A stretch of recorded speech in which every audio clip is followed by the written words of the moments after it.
Welcome, everybody. Here we are. The sports writers are here from the Salem News. Phil Stacy, Matt Williams, and Nick Giannino all here. I'm Bill Newell with MSO News Sports. And gentlemen, here we go. We got another week. Football under our belts from last weekend. Still a few undefeated teams here on the North Shore. Matt, I'm going to throw it over to you first. Whatever. Why not give it a heck? Where do you want to begin this week, Matt, with our football talk? Well, geez, a few. I think do we have more than a few? I mean, you got Peabody, Salem, the Prep, Fenwick, that's four. Pingree, late to the party, but still undefeated. I mean, that's five. That's like a third of the teams in the area if you count Cape Ann. That's it's a pretty good start, I'd say, and certainly some interesting results this past weekend. I mean, I'm not sure that any of them were particularly surprising, but interesting as we make the turn here into October. These teams are going to start to play one another a little bit more, and then we'll really start to find out what they're made of. I mean, I think speaking for myself, sometimes at this time of the year, it's a little bit difficult to understand exactly what's going on because, as we know in sports and certainly in football, that transitive property is not always accurate, right? Because, okay, team A beat team B and team B beat team C, therefore team A is going to crush team C. It doesn't always work out that way, and so some of these teams that haven't played each other yet, you just kind of have a hard time figuring out exactly what's going on. I mean, I think two undefeated teams that are no longer undefeated are kind of good examples of that. Those being Saugus and Gloucester, not quite sure what to make of them. And Swampscott scores 35 points all in the second quarter and kind of ruins the evening over there at Sereno Stadium. And then we saw Salem do a similar thing to Gloucester, reeling in the Fishermen 40-6. So, as I've said on this podcast many times, and was the famous line, from Coach Niz, you can go from the penthouse to the outhouse real quick in this game. And so I think, certainly we've seen some of that, and we're going to continue to see it as we hit October here. That was Niz that came up with that? Well, I don't know if he said it to me or my team. Okay. I'm not sure if it was the very first one to say it or maybe he was recycling it, but that's who I always credit it to. I think he certainly came up with the Nahant Seagull line on Thanksgiving. Oh, there's no doubt about that. I mean, what is that line? That's a classic. And Willie, the interesting thing too, Willie, that's yours. You got to tell him that one. Oh, I'm sorry, I didn't realize. So Billy always says that if you win on Thanksgiving, the turkey tastes like turkey, but if you lose, then it tastes like it's a Nahant Seagull. Fair enough. Yeah. Not all due respect, and then he would say, with all due respect to Nahant. You have to add that addendum because we're not meaning to disrespect Nahant. I mean, I don't know that their seagulls necessarily taste any worse than the seagulls that may reside in other municipalities. So fair enough. I mean, the Peabody just doesn't. They have their seagulls at the landfill over there on Route 1. Come on.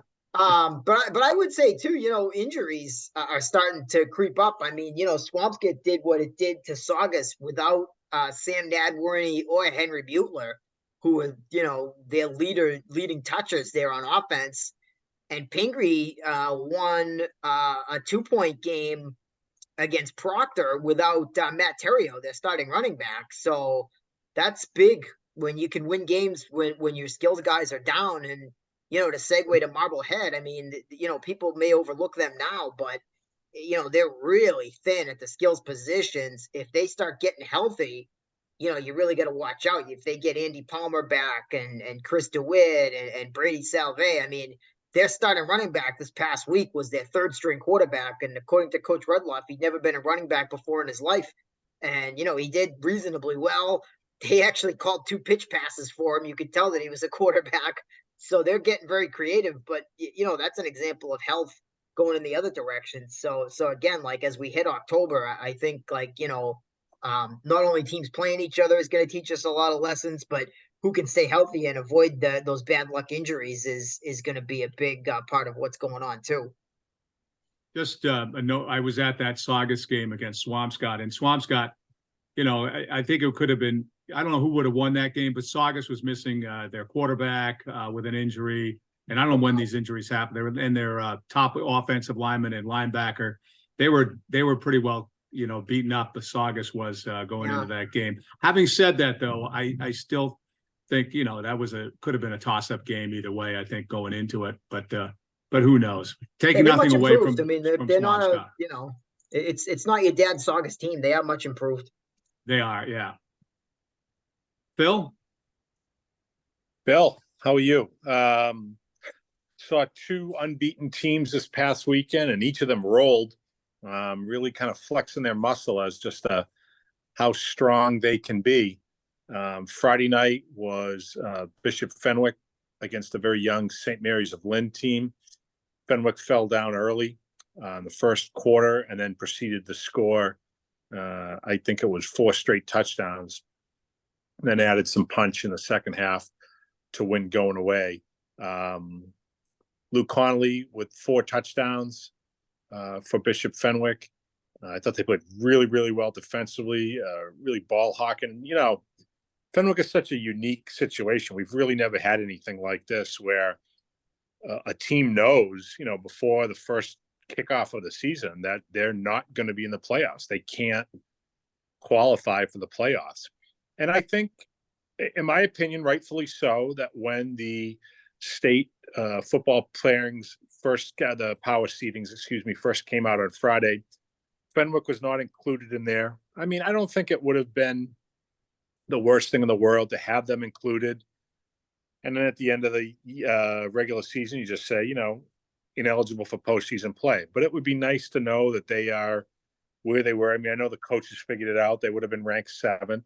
So you're not at the top, you're not in the middle, you're kind of a solid Division 5 team. But clearly they're playing for something that, every game is like a Super Bowl to them. I know it sounds cliche, but they're only going to have so many cracks at this. They can't prove their mettle in the playoffs.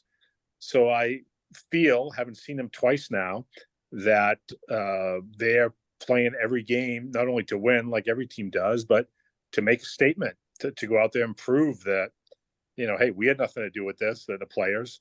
We're just going to go out and show that we can win football games. And they've blown out 3 straight opponents. They put up at least 48 points in each of those last 3 games. Should be a real good test this weekend for Fenwick. They get down to Brockton, play Cardinal Spellman, who I believe is also 4-0. And it's a Catholic Central League match. So they'll be tested, certainly more so than I would think they have been the last 3 weeks. But the way that they're playing, the weapons that they have, and the fact that so many of their young guys are in starting roles. I think they have 6 different sophomores who are starting and playing key roles for them. That bodes really well for the future too. So it's both the here and now for Fenwick, and also a look to the future while they're still winning football games in a big way. Well, I wonder too, I'm sorry, I was just going to say, I wonder too, it was only 2 years ago that Bishop Fenwick had an all-time team that could not go to the playoffs, right? And I wonder if they lean on that. There are some older brothers, combinations that played and really, that fall 2 Fenwick team really had its Super Bowl taken away by the pandemic, right? So I wonder if mentally, maybe they've had some speeches from those guys or leaned on, the way that those guys went out and made statements every game that they played. And maybe the mentality is like a little bit similar. Cause I guess it's easy to see with the leading scorer on each team being a Connolly, right? Luke and Jake, but I do see some similarities there, sort of interestingly. And I wonder if maybe that's something that they lean on a little bit. Well, and the fact that Fenwick is doing this without their senior captain at quarterback. I mean, Bryce Lehman is out for the season after being injured in that. Bill, you and I were at that game, the season opener against Marblehead. Yeah. Braden Clifford, has stepped right in and done a great job. And he's still learning the position, but he's got a big arm. He makes his reads very well. He's calm under pressure. He doesn't rush the ball. He's really been coached up well. And Fenwick has not missed a beat with him in there. Willie, I think you make a good point. You talk about that fall 2 team that played in the spring of 2021. I mean, if you remember right, Fenwick coaches were trying to get a game with St. John's Prep. Like, hey, let's play. Let's see what we can do. I don't know if it was North Shore bragging rights or whatever, but that was an all-time team of theirs. And through four, you don't want to put the expectations on this team to follow some of the great teams. I mean, hey, let's not forget Fenwick had a 13-0 team in 2013 with Nick Bonner and won the Super Bowl in dominant fashion. But these guys look awfully good through the first month of the season, and they'll certainly be tested more in October. But they look good so far. Well, you got to wonder too, like, we talked about this a couple of months ago, and it's really coming to fruition now.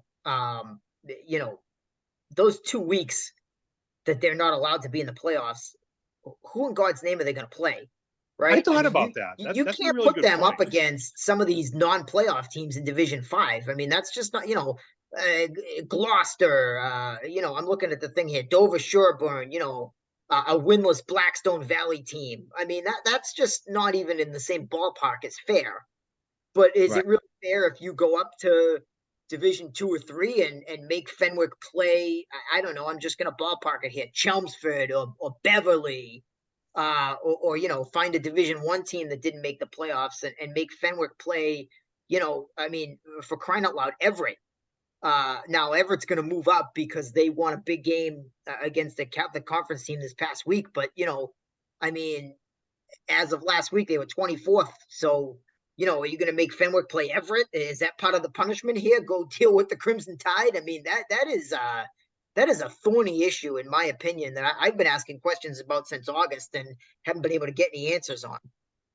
That's a great question. I think of that, and I think of what is Manchester Essex doing on Thanksgiving now that Georgetown no longer has a football team? Two questions I'd like to see answered if we could this month, but that raises a great point, Willie. I also wanted to say, Bill, I went down to Rhode Island Saturday. I can't remember last time I went to the state for a high school game. Been a long time. If I ever have, I can't even remember doing it actually now that I think of it. But they went and played LaSalle Academy, defended Rhode Island state champs, the Division I state champs of Rhode Island, and St. John's just mashed them. It was the line that really did it for St. John's. They just leaned on LaSalle and opened up all kinds of huge holes. I mean, that's clearly a different level of football in the Catholic Conference, and I think even Massachusetts to Rhode Island is a much different brand of football. But those big guys in the trenches, I added up the five. I didn't include the tight ends, but the 2 guards, 2 tackles in the center. Those guys are almost 1,300 pounds for St. John's, and they have the athleticism to go with the physicality. They were just given whether it was Deacon Roblad going back to pass, giving him all kinds of time, or opening holes for Dylan Aliberti or Jimmy Nardoni. Now, Jimmy Nardoni is an interesting case study. Here's a guy who was not really penciled into the backfield for them. That was, Cam LaGrasser and Dylan Aliberti, 2-headed monster back there. Nardoni's a really good athlete, plays lacrosse. He's on all the special teams.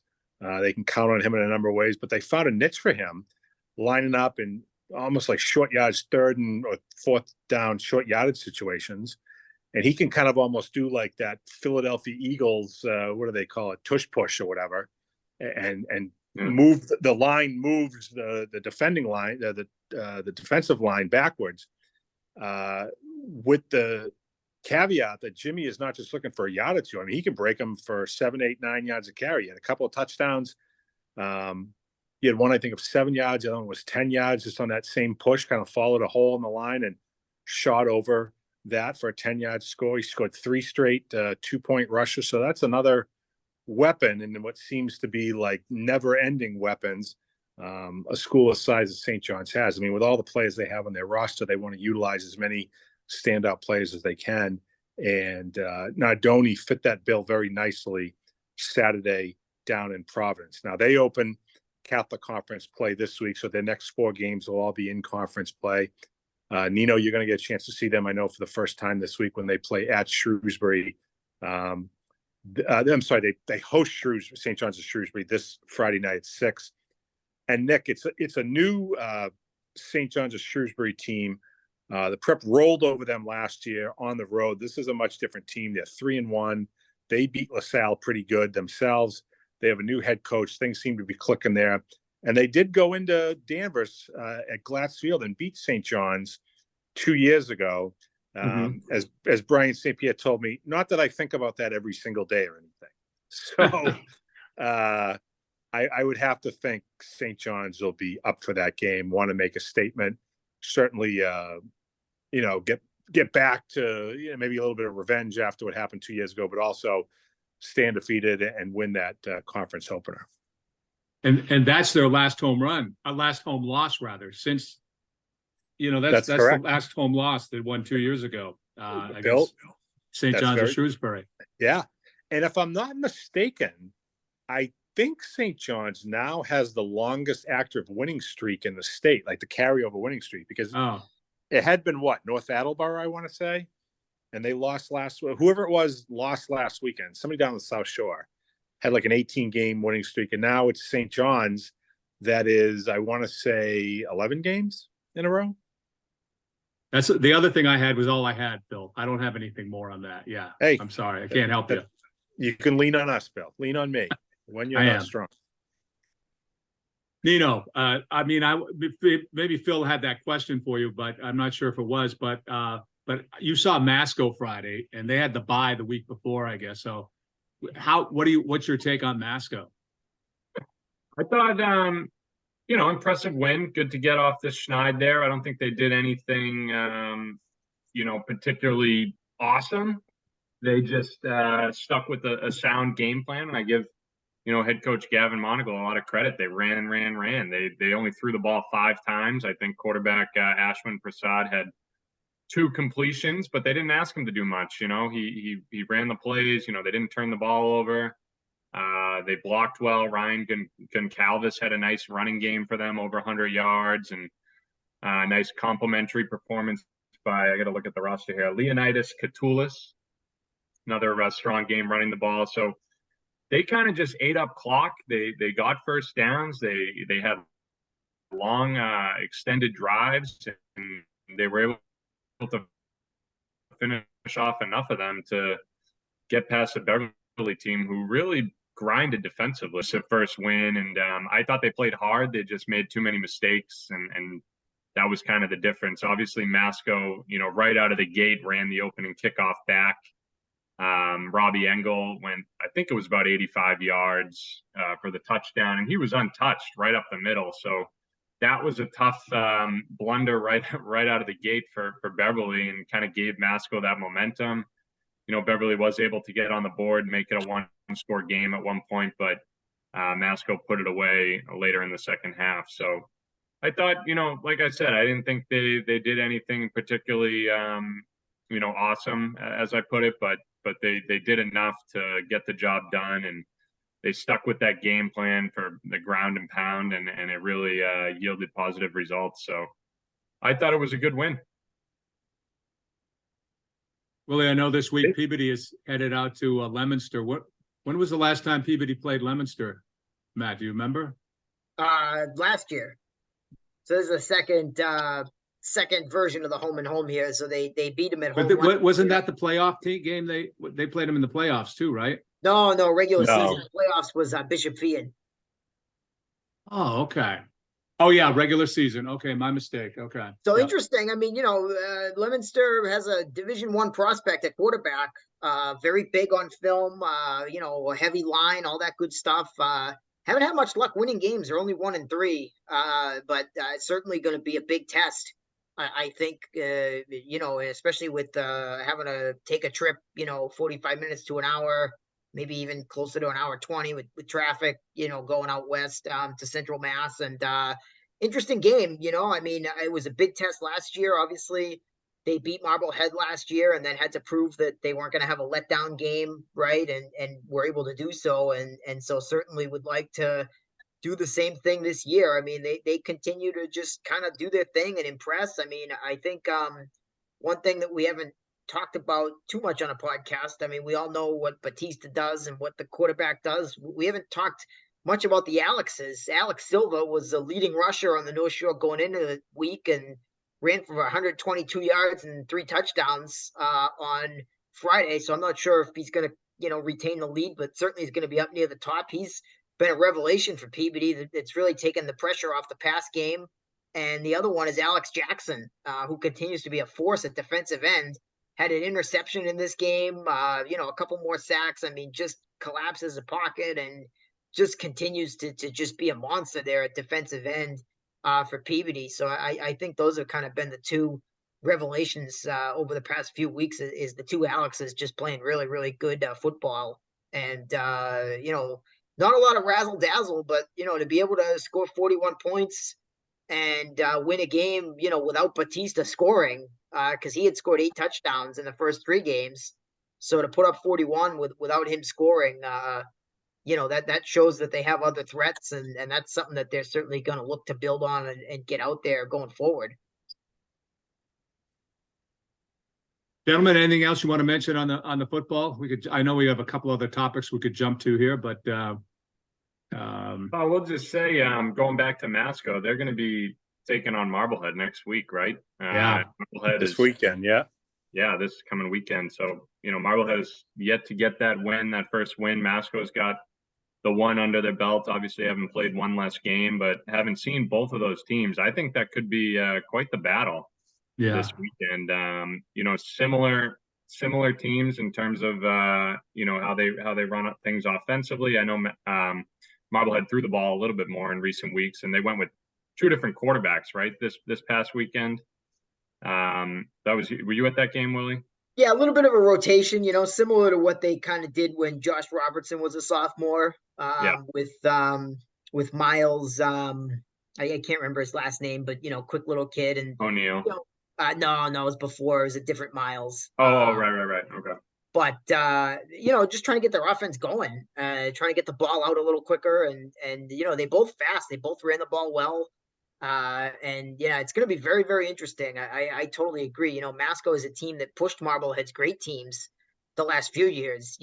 They had some great games that went down on the wire, twice in the fall 2 season, and then in 2021 and 2022. So that's definitely a hungry Masco team. We discussed them a little bit last week of them being in the weeds, kind of hiding. And I still think they are, even after a big win. It's like I can't get a handle on this team. I could see them losing to Marblehead, and I could also see them running the table and being the NEC Dun champs. I'm not really sure what to make of them just yet. I think we'd be remiss if we didn't talk a little bit about Salem too. They had that early season undefeated game last week with Gloucester, and it was a blowout, 40-6.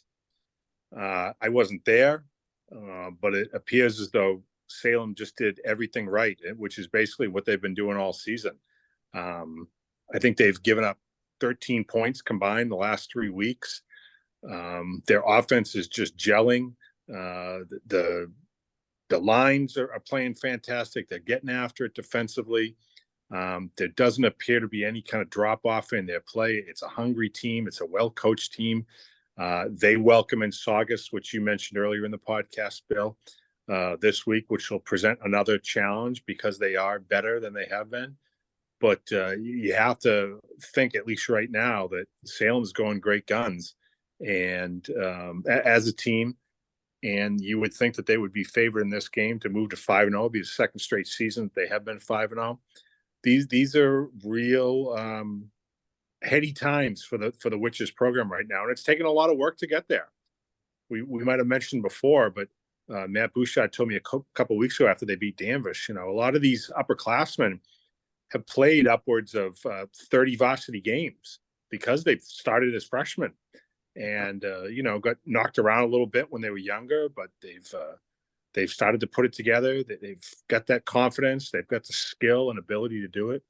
And they're just playing so well right now. One other point I wanted to make too, Willie, when you were talking about with Fenwick and Peabody and Salem and St. John's and Pingree all being undefeated.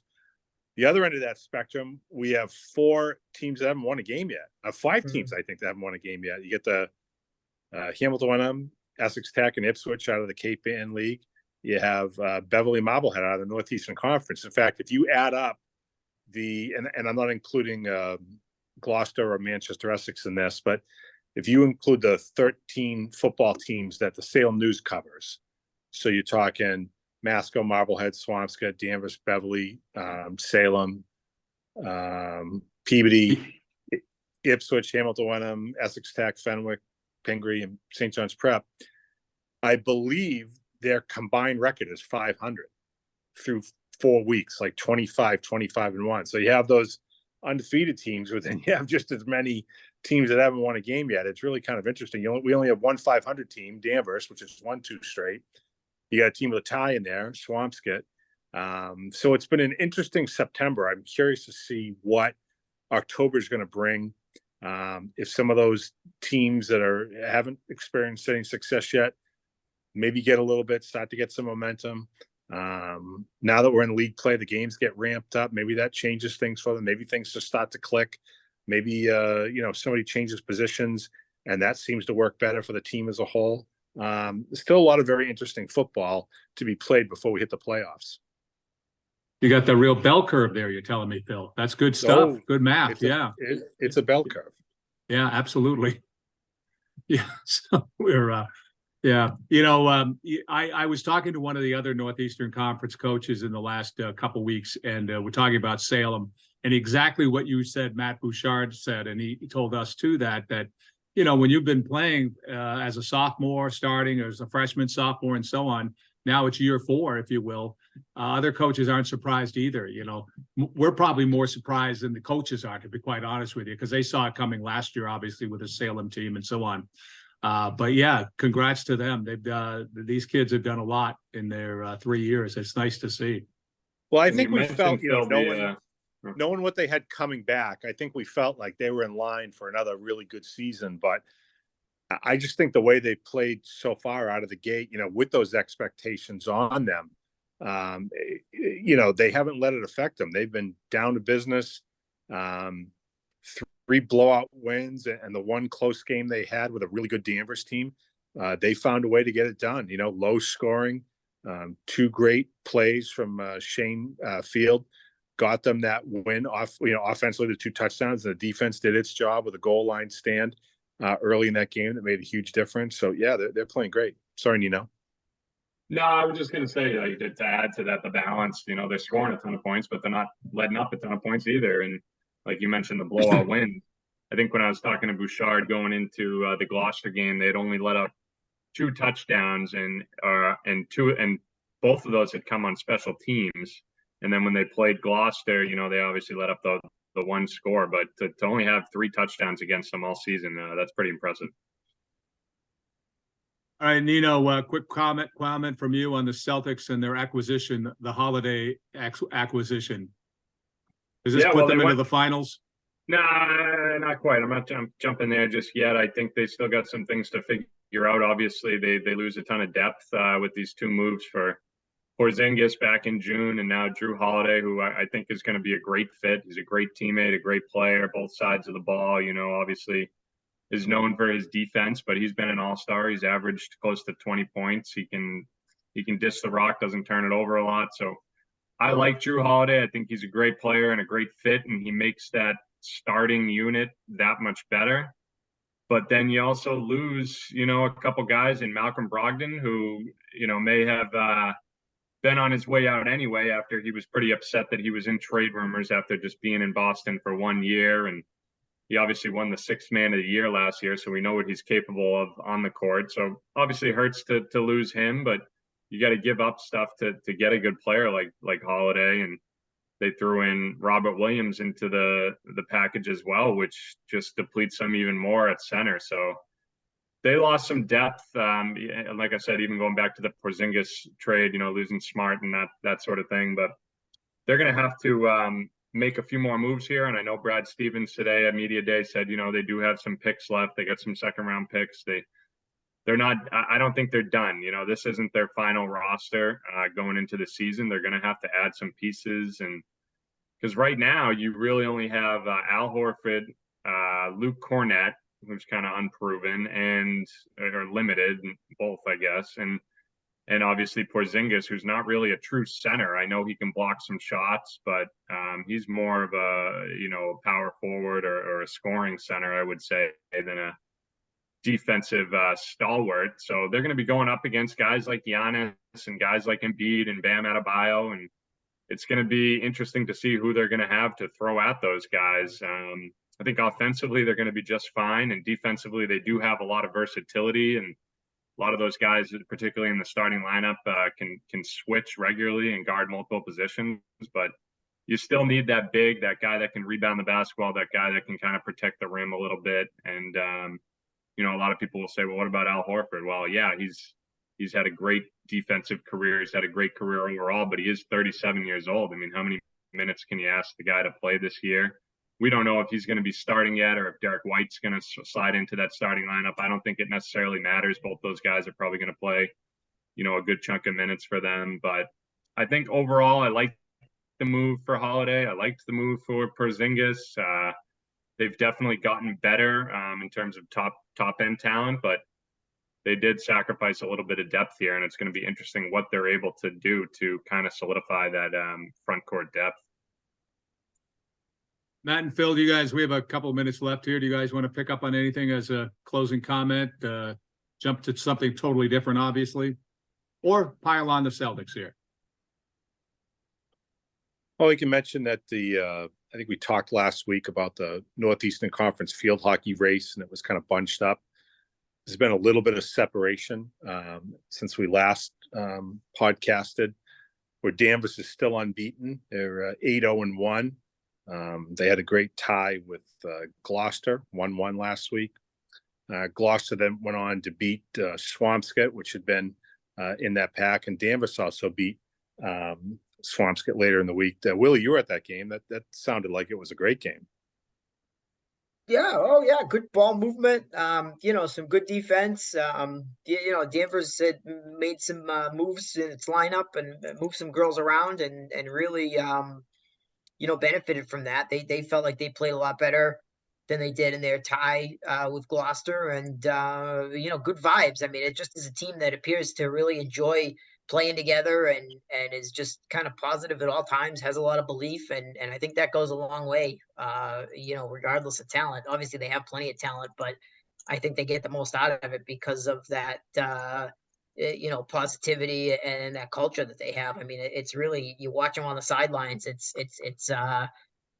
permeable. Like you can tell, it just is one of those teams that has the good things going. Yeah. So you have Danvers now undefeated in the conference, undefeated overall. Gloucester with the 1 loss still. Masconomet with 2 losses. Swampscott with 3, but still in this race. They get Danvers again this week at their place for a rematch. So, it'll be, sounds a lot like what I said about football, but it'll be a really interesting October to see how this title race plays out with 4 teams very much still in the mix. Willie, anything from you? Oh, I think just the status is quo right now. I mean, we had our first power rankings last week. Not a lot of surprises there. Something to keep an eye on across the board for Danvers is they're in Division III now, which makes potentially that state championship a little bit more winnable for field hockey and girls soccer, and certainly for cross country, whatever division they're in that now. They're one of the top teams too. So that's a team that's sort of benefiting from the reshuffling of the deck enrollment wise.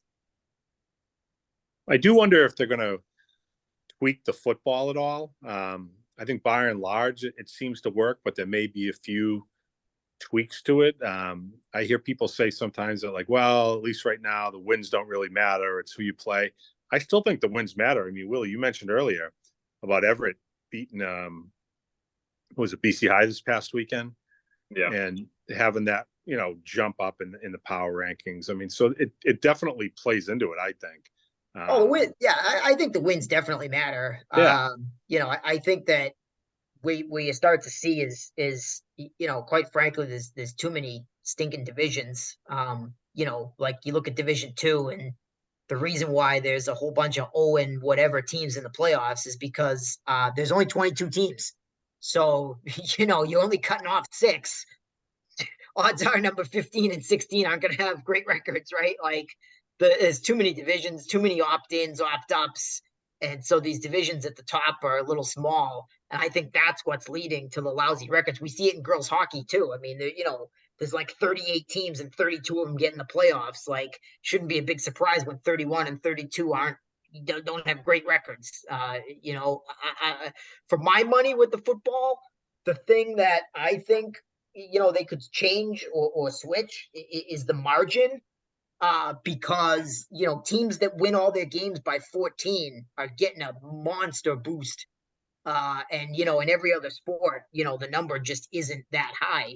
And I think that does dilute things a little bit. I mean, I think certainly we saw it with Peabody last year. They had that perfect score at 14 and then lost in the playoffs. So I think a lot of people would point at that and say, well, they were overrated because of that thing. Now you can, play with that. They got a bad draw, with a team that, styles make fights, wasn't a good matchup for them, this, that, and the other thing, whatever. But you're seeing it this year too. I mean, their opponent rating is negative right now, and their average margin is that perfect score 14.